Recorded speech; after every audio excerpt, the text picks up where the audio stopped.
Macedonia required decades to organize a truly solid army. Yet, in just a single decade, Alexander pushed his conquests all the way to the Indus. Upon his death, that empire vanished. It was a fragile creation, unconsolidated by any real administrative or economic organization, merely a mosaic of peoples impossible to hold under one scepter for long. Following the decline of Macedonian power, a new force asserted itself in Europe: Rome. Methodically and slowly, rising from an insignificant settlement, Rome became the mistress of Italy, but only after suffering humiliating defeats. They bought off the Gauls' retreat with gold in 390 BCE. Roman soldiers were even forced to pass under the Caudine Forks after being defeated by the Samnites. However, the city's power grew gradually, eventually coming to subdue all of Italy. How can these Roman successes be explained? What was the military organization of this new imperial power? All Roman citizens, slaves were excluded from this concept, were obliged to fight outside the city walls between the ages of 17 and 47. Those aged 47 to 60 guarded the walls. The army was initially organized on the Greek model, the Phalanx. Tradition names Marcus Furius Camillus as the reorganizer of the Roman army, replacing the Phalanx with the legion. A legion contained 4,200 to 5,000 men. It had 10 cohorts, and a cohort had 3 maniples. The legion was arranged in 3 lines: hastati, young men armed with a cuirass of leather strands reinforced with metal plates, a metal helmet, shield, sword, and a spear of wood and iron. The pilum, the dreaded weapon of the Romans; principes, middle-aged men; and triarii, the veterans. The principes and triarii were armed just like the hastati. Beside these stood the velites, the youngest and poorest soldiers, lightly armed with sword, spear, round shield, and leather helmet. They formed a mobile body of troops, with about 1,200 velites per legion. The cavalry consisted of 300 horsemen per legion, divided into 2 squadrons, turmai. They were of poor quality and were systematically beaten by the Numidian horsemen of Hannibal's army. Unlike the Phalanx, the legion was far more mobile, capable of executing multiple maneuvers on the battlefield. The fighting arrangement was organized so that units from lines 2 and 3 could intercalate during the attack between the units of the first line. After conquering Italy, Rome began a conflict with Carthage, a Phoenician colony that had established great maritime and economic power in the central Mediterranean. Carthage controlled Sicily, Sardinia, and part of Spain. This confrontation was decisive for Rome's fate and had deep repercussions on European history. These battles bear the name of the Punic Wars. The decisive fighting began in the year 218, when Hannibal decided to move against Rome. The son of Hamilcar, Hannibal had lived in military camps in Spain from the age of 9. The art of war was his first school, but not his only one. He knew Greek and read the writings of Greek historians. Possessing outstanding intelligence and an extraordinary instinct for war, he set out from Spain toward Rome, knowing Italy was not a united people, but a multitude of peoples subject to Rome. For Italy, outside of Rome, Hannibal appeared as a liberator. According to Titus Livius, he began the expedition with 90,000 infantry, 12,000 cavalry, and 37 elephants. Polybius considers these figures exaggerated. The Romans attempted to prevent his crossing of the Rhone and block the easiest route along the Mediterranean coast. However, Hannibal crossed the Rhone upstream with 50,000 infantry and 9,000 cavalry, engaging the Isère Valley and crossing the maritime Alps. The entire defense, organized by the Romans in southern Gaul, collapsed. Scipio embarked and returned in time to the Po Valley. In December 218, at Trebia, the Romans were defeated. In this battle, the Carthaginians fielded 28,000 infantry and 10,000 cavalry, while the Romans had 36,000 infantry and 4,000 cavalry. The Numidian cavalry decided the battle's fate. Northern Italy submitted to Hannibal. In the spring of 217, Hannibal marched on Rome. Two Roman armies were positioned at Arminum, Rimini, and Arretium, Arezzo, blocking the two main roads from the northern Apennines. Hannibal penetrated Etruria, choosing the shortest but most arduous route through marshy land. Despite his soldiers' protests, he arrived behind his adversary, Consul Flaminius, in 4 days and 3 nights, devastating the plain and heading for Rome. Flaminius set out in great haste on the Carthaginian trail. The next morning, in the fog on the shores of Lake Trasimene, he was attacked from front and rear and destroyed. The Romans suffered colossal losses, 15,000 dead and 15,000 prisoners.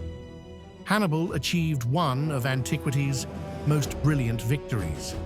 The road to Rome was open, yet Hannibal headed toward the Adriatic shores, south of Rome.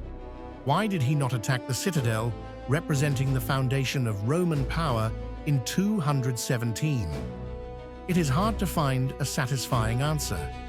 Hannibal's indecision saved Rome. In place of Flaminius, Quintus Fabius Maximus was appointed dictator, Rome's second stroke of luck.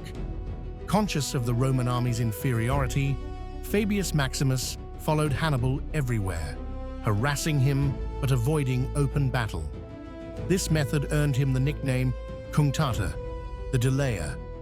Since consuls changed annually, Fabius was no longer in command in 216. Dissatisfied with the Cunctator's tactics and incited by demagogues, the people elected C. Terentius Varro, a butcher's son, as consul. L. Aemilius Paulus was elected as the second consul. Rome made efforts to gather an army numerous enough to defeat Hannibal in 216 and end hostilities. Allies were asked for more aid. The legion grew from 4,000 to 5,000 infantry, plus 300 horsemen. Upon departing Rome, Varro assured the people in a fiery speech that Hannibal would be destroyed quickly. The new consul ran toward a victory that the balanced natures of Paulus and Fabius did not foresee. To Hannibal, reports Titus Livius, the attributes of the Roman army were known to the smallest detail. He knew the new consuls lacked skill in leadership and that nearly 2/3 of the troops were recruits. He watched for Varro's mistakes. Varro made them. Hasting to be crowned with victory, he aggressively pursued Hannibal, who camped near Cannae. A detail of Punic tactical skill. He positioned his array so the wind blew from behind, carrying dust into Roman eyes. When the Romans arrived, Paulus held command. Varro wanted to attack immediately, giving speeches blaming his colleague for not driving Hannibal away. Hannibal, through calculated actions, provoked the Romans further. The next day, command returned to Varro. Without consulting Paulus, he led the troops into battle order in front of the Carthaginian camp. The order of battle: wings formed of cavalry commanded by Varro, left, and Paulus, right. The center infantry was commanded by Servilius. The Roman strength: 60,000 infantry, Titus Livius says 80,000, and 6,000 horsemen. Hannibal disposed his troops similarly. Cavalry on the wings, commanded by Hasdrubal, left, and Mahabal, right. The infantry was commanded by Hannibal and his brother Mago, with the center slightly advanced. Hannibal's army had 40,000 infantry and 10,000 horsemen. The fight began with light infantry, followed by the Hispano-Gallic cavalry on Hannibal's left. Hannibal's cavalry attacked frontally unable to maneuver for a flank attack. A fierce, short battle followed, and the Roman cavalry fled. The Roman infantry then attacked the Punic center at an angle, piercing it and pursuing the retreating enemy. By bypassing the Carthaginian infantry on the left and right, the Romans allowed themselves to be attacked from the flanks and rear. Encircled and attacked by fresh troops, the Roman army was destroyed. Hispano-Gallic and finally Numidian cavalry supported the African infantry. Meanwhile, Numidians attacked the Carthaginian right wing. A corps, feigned helplessness, was captured and moved to the rear. When the rest attacked, the prisoners drew swords from under their armor and attacked the Romans from behind. Varro escaped with 50 horsemen, while Numidian cavalry swooped on the encircled infantry. Cannae ended in disaster for Rome. The army was wiped out, 15,000 prisoners and 50,000 dead, including Consul L. Aemilius Paulus. Hannibal, the cavalry commander, told Hannibal, "Know that in 5 days you will dine as a victor on the Capitolium. Come with me." When Hannibal hesitated, asking for time to think, Hannibal exclaimed, "The gods have not endowed the same man with all gifts. Hannibal, you know how to conquer, but not how to use your victory."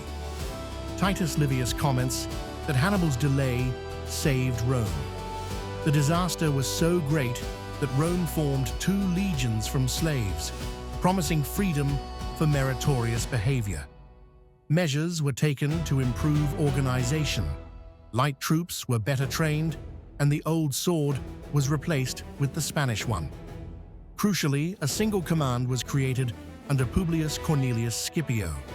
The annual change of consuls had caused discontinuity and incompetence, like Varro's, exactly where firm thinking was needed.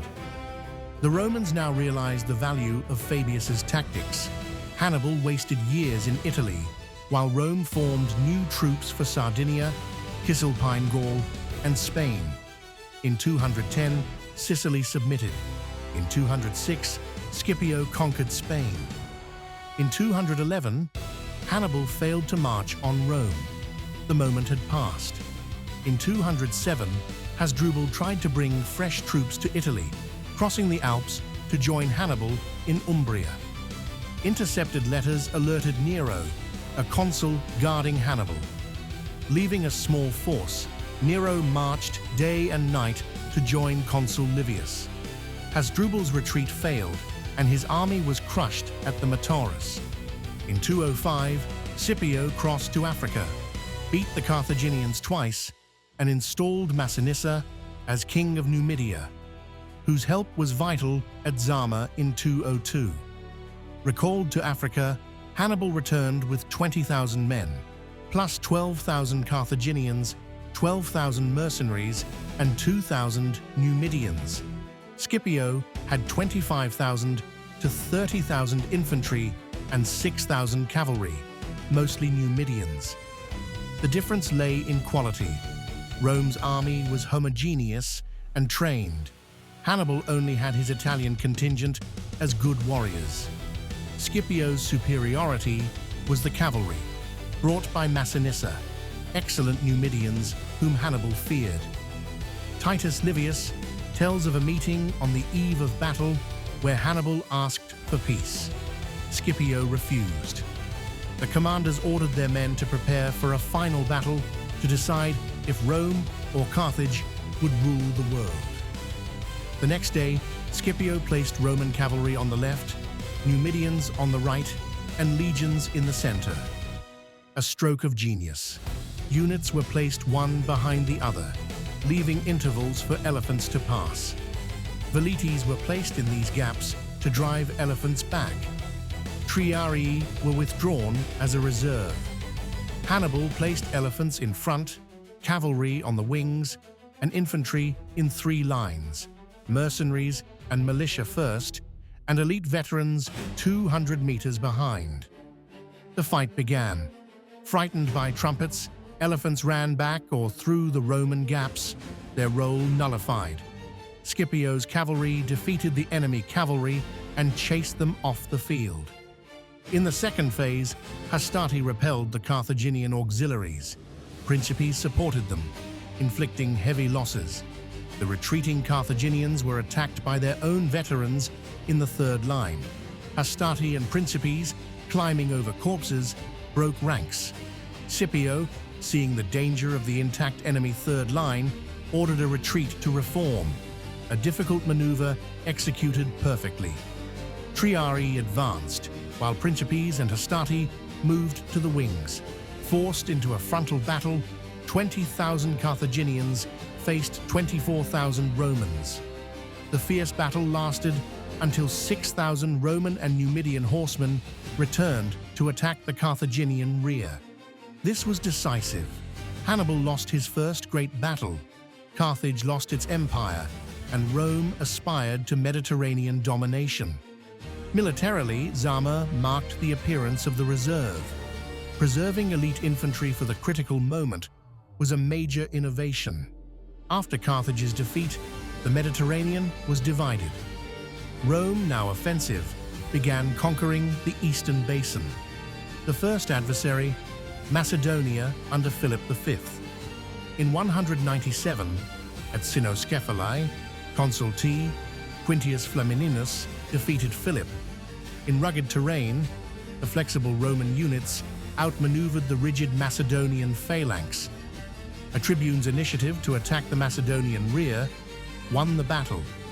The second confrontation occurred in 168 at Pydna. Consul Aemilius Paulus defeated King Perseus. The Phalanx's rigidity was the deciding factor. Roman units slipped into gaps created by terrain, attacking the flanks. Again, a rear attack was decisive. Polybius noted this proved the legion's superiority. 144 years after Alexander, Macedonia was subject to Rome. By 146, Corinth was destroyed and Carthage burned. Numantia shared this fate in 133. Rome seemed invincible until the Cimbri and Teutons appeared in 113, defeating several Roman armies. Only in 102 at Aquae Sextiae and 101 at Vercelli did Marius defeat them. In 74 BCE, conquest resumed against Mithridates. Pompey pushed Roman dominion to the Euphrates, occupying Jerusalem in 62 and returning in triumph.